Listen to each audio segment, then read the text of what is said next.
Welcome back to the Kosi Arsenal channel. My name is Kosi. Welcome back to a brand new video. Martin Zubimendi has arrived at the Arsenal training ground to do his medicals and finish his move with Arsenal from Real Sociedad that has been broken by the BBC. We are also talking about Thomas Partey tonight because Thomas Partey is now 90% leaving Arsenal, and Arsenal are looking at Christian Nogard at Brentford as one of the other players that could actually replace Partey in the squad. Nogard is a little bit older and is a DM, a defensive midfielder, as compared to the other options we've been discussing throughout the day. We'll be talking about Nogard, we'll be talking about Partey, and we'll be talking about the Martin Zubimendi medical as well. But Arsenal have been told we have to pay 50 million euros for the services of Jura Hato from Ajax. That is a big price, but Arsenal are determined to make the deal happen after missing out on Milos Kerkez this summer, as well as Dean Huijsen. Also, Arsenal are still monitoring and we're waiting for an update from the Rodrigo camp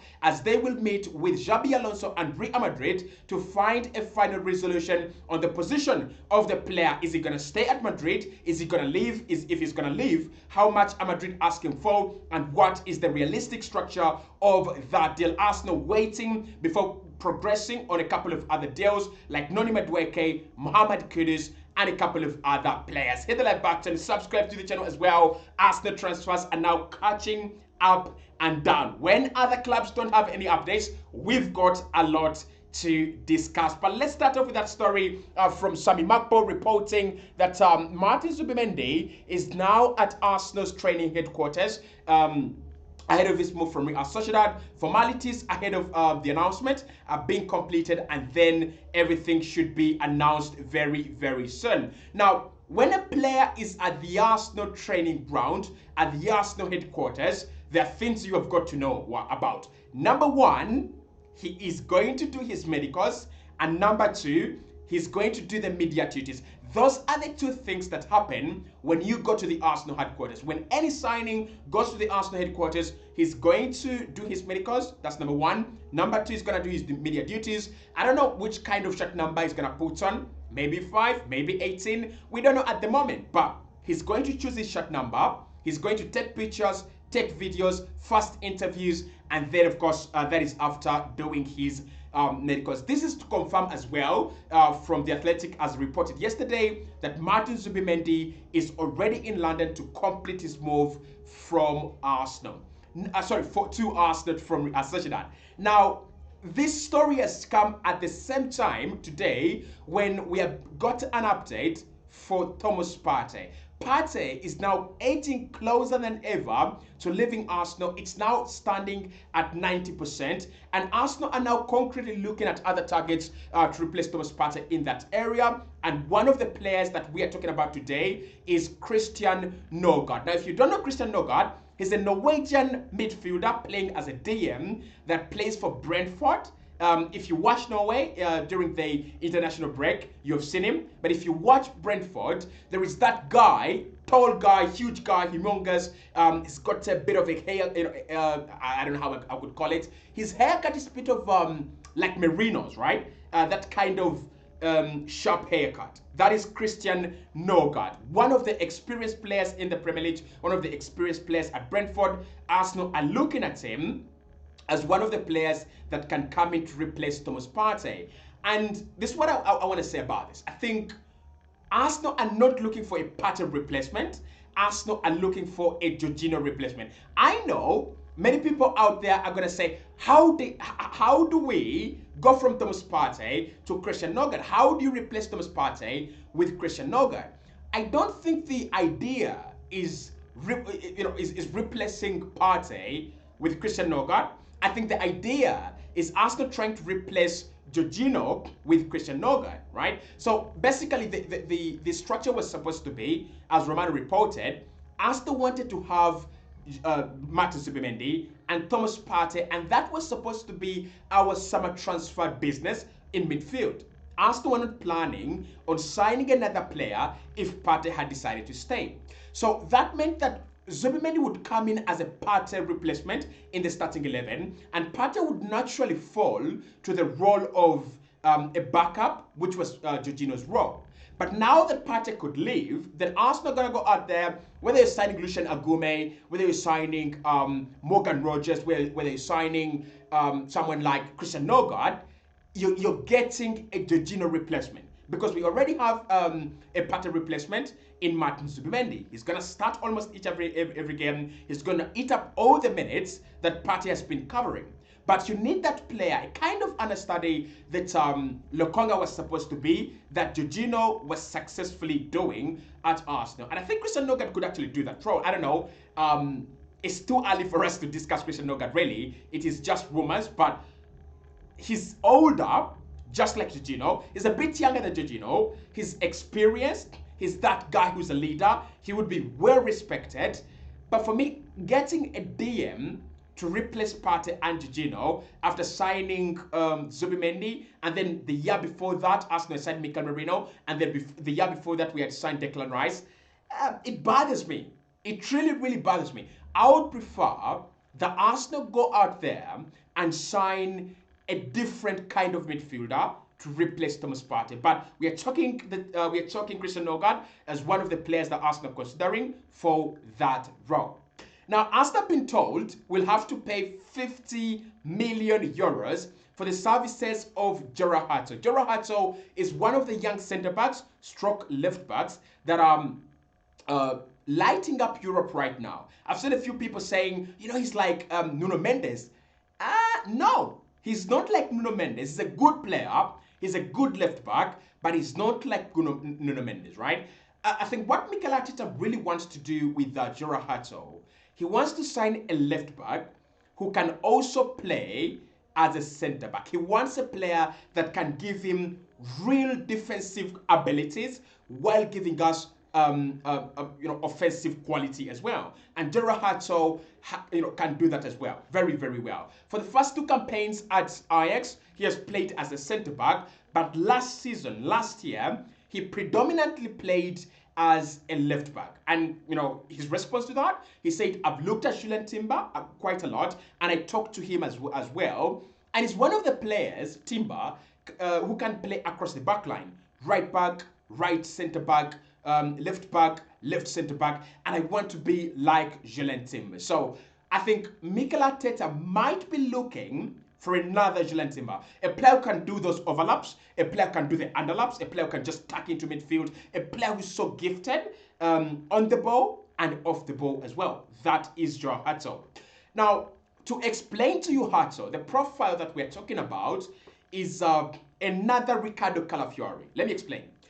When we signed Ricardo Calafiori, one of the things that were very impressive about him, apart from his defensive abilities and what he showcased at the Euros, he's one of the players that are so comfortable on the ball. He's one of the players that just pick up the ball and drive. They just pick up the ball and they don't care about who is in the way. They drive and they'll drive past you. They'll dribble past you. They're fantastic dribblers. They're fantastic holders of the ball, right?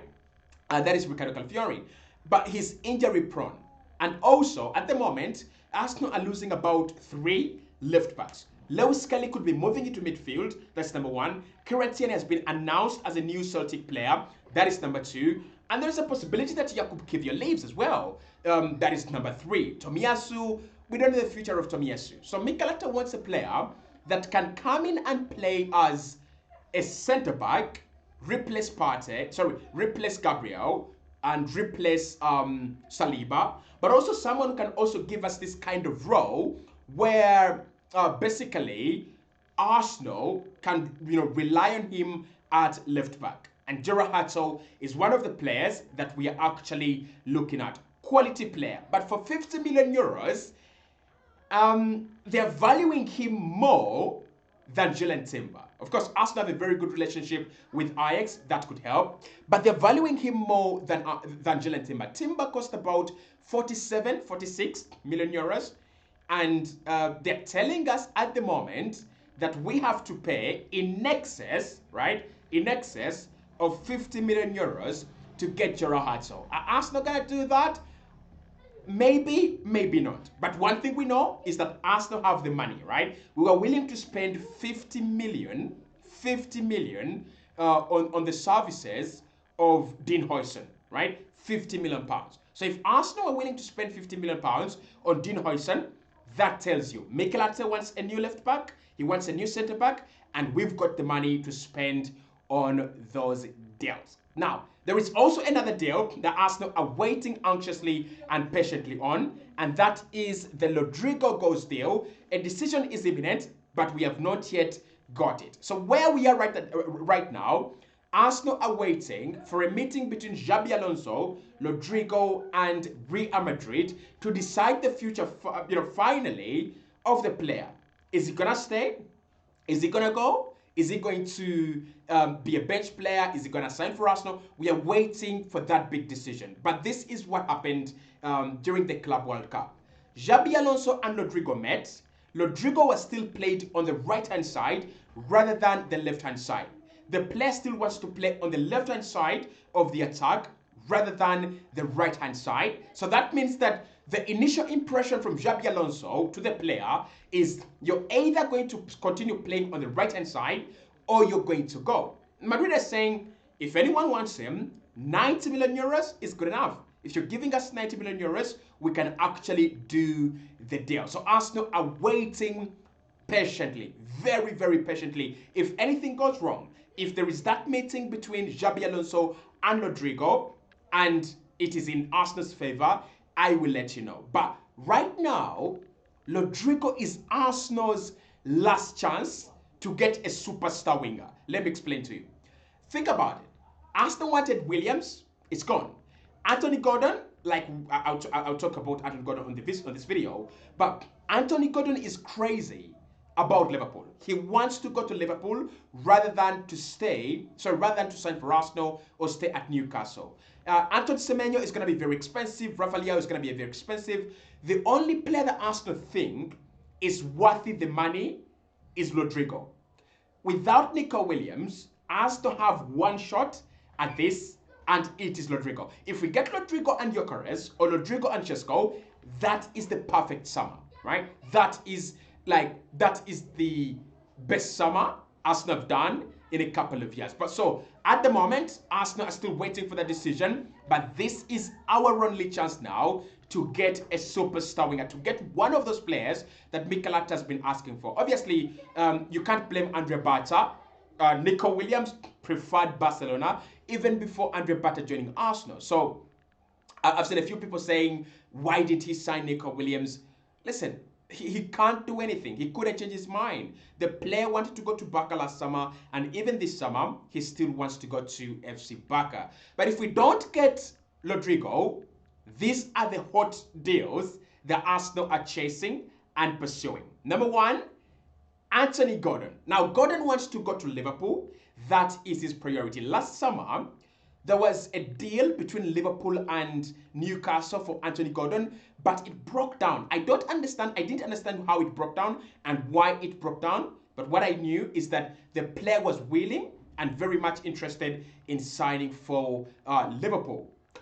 If he wants to go to Liverpool, and Liverpool put money on the table, and Arsenal put money on the table as well, we all know where he's going to go. But there's also a story reported by one of the favorite Magpies accounts that they don't want to sell. They don't want to sell Anthony Gordon, and more importantly, they don't have to sell Anthony Gordon. If that is the case, then that changes absolutely everything. Then there is Semenyo, but Bournemouth have made it very clear to Spurs, Arsenal, and Manchester United, whoever wants to sign Antoine Semenyo is going to have to part with £70 million. They want £65 million plus another £5 million. If you don't have that, you're not signing Antoine Semenyo. And Bournemouth, they've got the money. They've already got 50 million for Dean Huijsen. They have around maybe 45 million from the sale of Milos Karkes. That is already confirmed money in the bank account. And of course, there is a deal for Ilya Zabani that is, I think it's going to PSG, if I'm not mistaken. PSG have made a £55 million bid, and Bournemouth are still asking for 70 million. So if they sell Zabani, and they sell Dean Huijsen, and they sell Milos Karkes, those are three deals. They have enough money. They don't have to sell Semenyo, and they won't be desperate to sell Semenyo this summer. And then There was a story on Noni Madueke. There's a story on Noni Madueke, but right now it's not very hot. But Arsenal are one of the clubs following Noni Madueke. But lastly, West Ham are willing to sell Mohamed Kudus. I think this is where Arsenal could go. I don't know, but I have a feeling this is the deal Arsenal could do. But of course, I'll keep you posted when anything happens.